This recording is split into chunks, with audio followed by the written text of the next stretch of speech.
Երեկ էի հրապարակել վիդեո թոշակառուների մասին, թե ինչպես Նիկոլ Փաշինյանը չի ուզում բարձրացնի թոշակառուների թոշակը, ասում է ինչ տալիս ենք նորմալ իրանք ապրում են։ Հիմա այդ 10,000 որ 400 տանկ իրանք ինչի վրա են ծախսելու ու ինչ ենք հիմա տեսնում, անցել են երեխեքի նպաստին։ Աշխատանքի եւ սոցիալական հարցերի նախարարի ուսումնասիրությունն է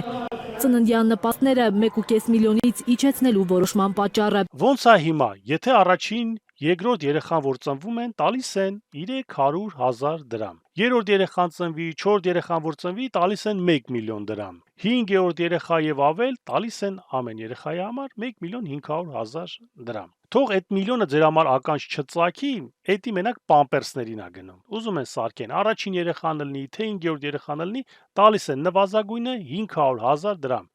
Էս այն դեպքում, երբ հիմա Հայաստանում ավելի շատ մարդ է մահանում, քան ծնվում են, այսինքն մենք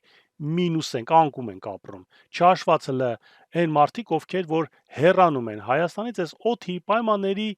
պահով, աշխատանք չլինելու պահով։ Եվ եթե Երևանում ծնողները ինչ-որ մի ձև կարողանում են աշխատել ու երեխա պահել, ապա գյուղերում, որտեղ աշխատանք չկա, այդ մարդիկ չեն իմանում ոնց իրանց երեխեքին պահեն։ Արսեն Թորոսյանը համոզված է, մարդիկ հաճախ երեխա են ունենում փողի համար։ Որ մեր շատ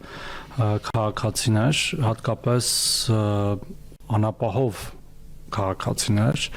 երեխա են ունենում պարզապես գումարի համար։ Հուսով եմ Արսեն Թորոսյանը ամուսնացած է, այն տղեկից չի որ տղա է սիրում,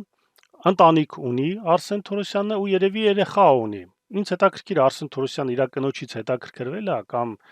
գիտի ընդհանրապես ինչ արժե պամպերսը, անկողինը, խաղալիքը, կաթի փոշին, այս իրանց տված գումարով ոնց են ծնողները յոլա գնալու։ Բառեր չունեմ այս կառավարության մասին ասելու, ահավոր է ուղղակի, ահավոր։ Ոչ մի ապագա չկա այս երկրում։ Ես ոչ մի ապագա չեմ տեսնում իմ երեխաների համար։ Ու համեմատած անցած տարվա հետ հիմա ծննդաբերությունը ավելի է քչացել։ Իսկ Փաշինյանը խոստանում էր մինչև 2030 թվականը Հայաստանի բնակչությունը հասցնել 5 միլիոնի։ Ջանը չկա մայա, ինքը տենց էլ ուզում է Հայաստանի բնակչությունը հասցնել առնվազն 5 միլիոն մարդու։ բնակչությունը հասցնի 5 միլիոնի, բայց ինչպես տեսնում ենք ոչ թե հայերով, այլ իրա Տրամպի ասած հայրենակիցներով։